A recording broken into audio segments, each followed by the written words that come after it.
My name is Yvonne Fan. My older sister Julie heard about roller derby at her work, and she thought it'd be really cool if our entire family went. And so we went to our very first bout on April 25th, 2008.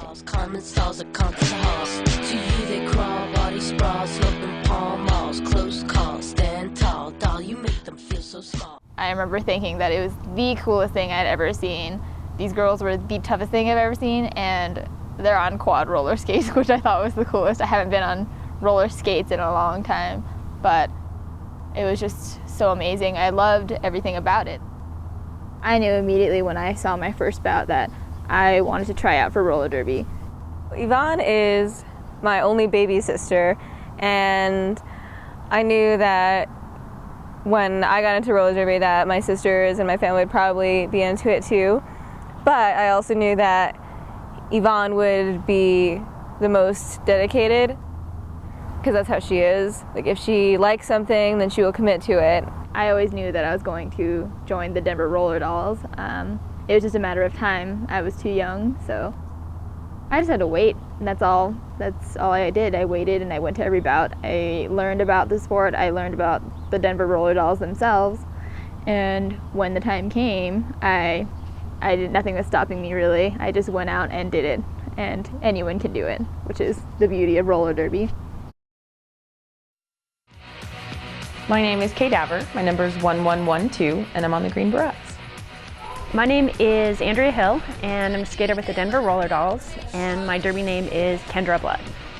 I'm Julie Adams. My derby name is Angela Death. My real name is Jennifer Gifford, and my derby name is Murderface Molly, number 82.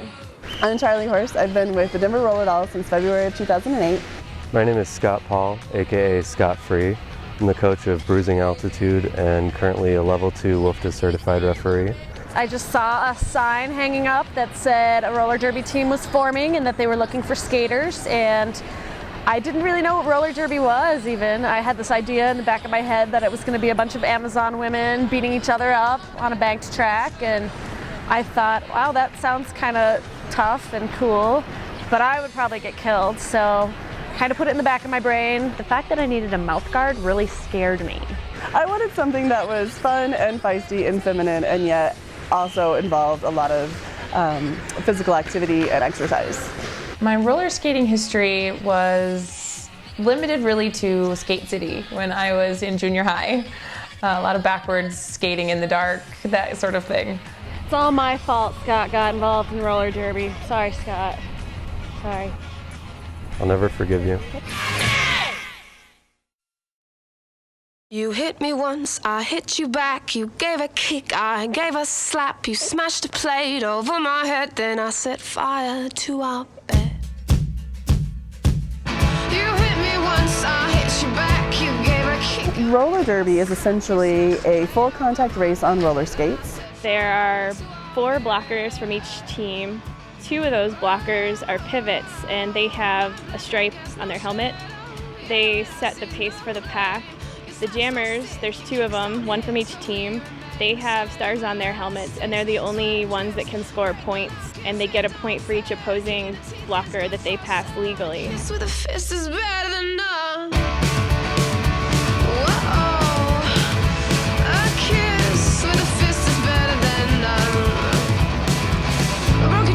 So the blockers in the pack are playing both defensive and offensive at the same time. So you're paying attention not only to where your jammer is, but also to where the other team's jammer is, as well as the other team's blockers that are going in to hit your jammer. In general, the rules of roller derby are to get as many points as you can and to stop the other team from getting points. A lot of times when people ask me about roller derby, the first thing they think about is throwing elbows, and I'm pretty clear to tell them that that's not okay. You're not allowed to trip anybody, you're not allowed to forearm, grab, elbow, hit with your head, hit to the head. We want the sport to be aggressive, we don't want it to be unsafe. However, that's not to say it's not a physical sport. In fact, it's probably more rough because since we can't throw an elbow, we're going for full body hits.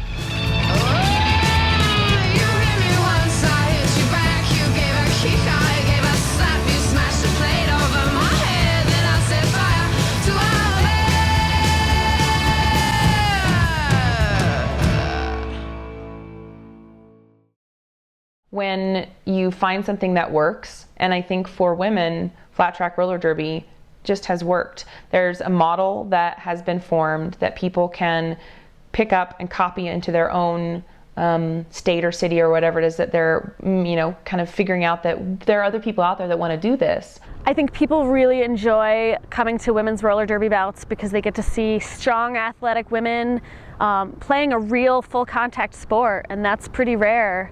I think it's mostly a female-dominated sport because there are so many male-dominated sports already. There really aren't any female contact sports to watch, and it's nice to see women in athletic roles. The skirts and cutoff shirts don't work as well on the men as they do on the women.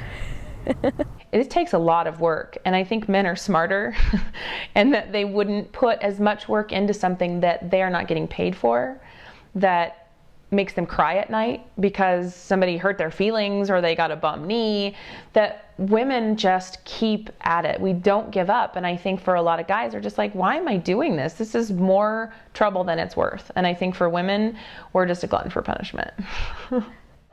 We have these huge events and people come out and support us in the thousands versus some other women's sports that are out there that really don't have that same following. A lot of people call me a super fan or Cape Man. I love the action. I love how much it's grown. The skating has changed so much. It's a lot faster. The girls are so much more athletic. It's absolutely a sport, and I just love roller derby. I think as time goes on, people are really starting to be impressed not with the theatrics so much as the actual athleticism. I think it's catching on.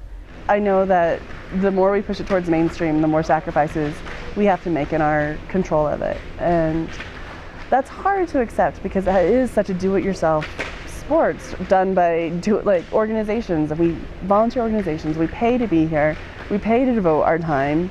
And even if we aren't paying, it's still, if you took the amount of time and energy and effort that we apply to roller derby, it's worth millions of dollars, the thousands of people who are a part of this movement. And it's hard to look at it and be like, we want this to be legitimate. But what does that mean for us? There is nothing else in my mind that needs to happen other than the people who are playing the sport to just feel like they are athletes. There's nothing else that needs to be known to anyone. It's how you feel in your heart. And if you're out there skating on the track and you're legitimately trying your best, then it's a legitimate sport. So the league is a lot more than just a sports team.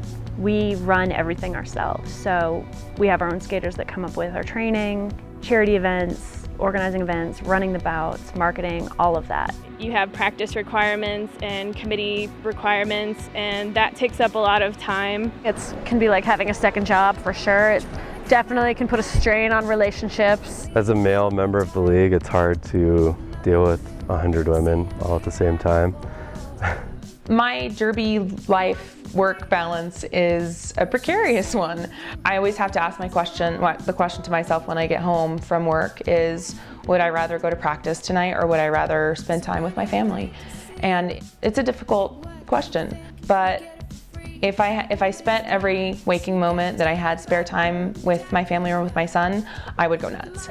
Some weeks it just seems like all derby practice all the time.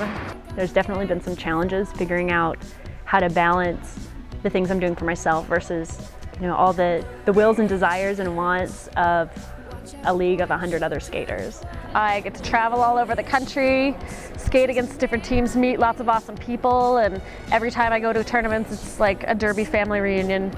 Get to see all of my favorite people and have a blast, rock out. Oh, like Justice, Feel Good Marshall. When you find something that you feel so passionately about and that clicks with you, it just kind of meshes and you feel like you finally have come home.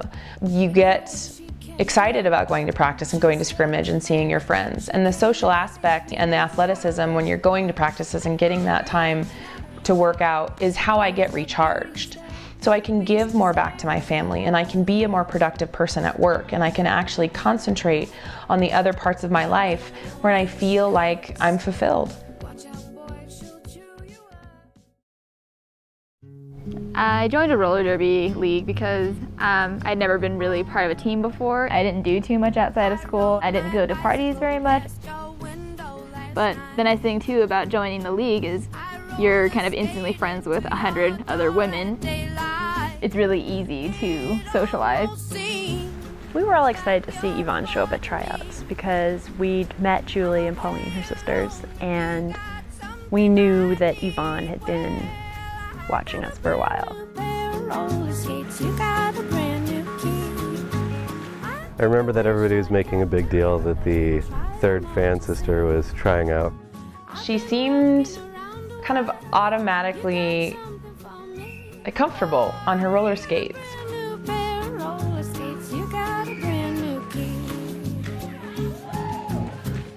We've got a pretty good system set up where they're not put in a full contact situation before they're ready, and that really helps avoid injury. And by the time people are put into full contact drills, they've already tested up to B skater, which means they've got the basic skating skills down, and now they're ready to learn derby skills. Once they test up from B to either A- or A, that's the point where they're able to be drafted to a team. So A and A- skaters, A means they're ready to bout, A- means they're ready to scrimmage and be drafted to a team, but they still have a little ways to go before they're actually bout ready. It's neat to see someone who gets it, even before she's ever really skated with you. She knew what the sport was, she knew how it was supposed to go. I thought, wow, she's got her work cut out for her being small. There's girls that have 60, 80 pounds on her, I'm sure, but if anybody can do it, Yvonne can.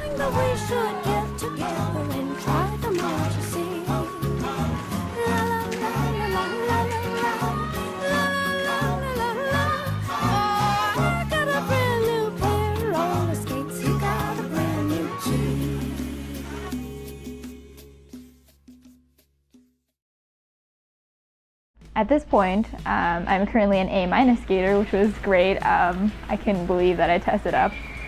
I got drafted to the Green Berets, and that was really cool too, because some of my first favorite skaters that I had back when I started watching roller derby were from the Green Berets. So it was just really exciting to be on the team with my heroes, basically, people I looked up to from the beginning. I didn't just fall in love with roller derby, I fell in love with the Denver Roller Dolls, these girls specifically. It hasn't been that long, just 2 years, but I felt like I've known them for a lot longer than that, and being able to skate with them after watching them for so long is like a dream come true. I'm not able to bout yet, it's the end of the season, so I'll just have to wait until the next season to start training again, and hopefully test up to A so I can bout with my team. My name is To Infinity and Yvonne, and I am a Denver Roller Doll.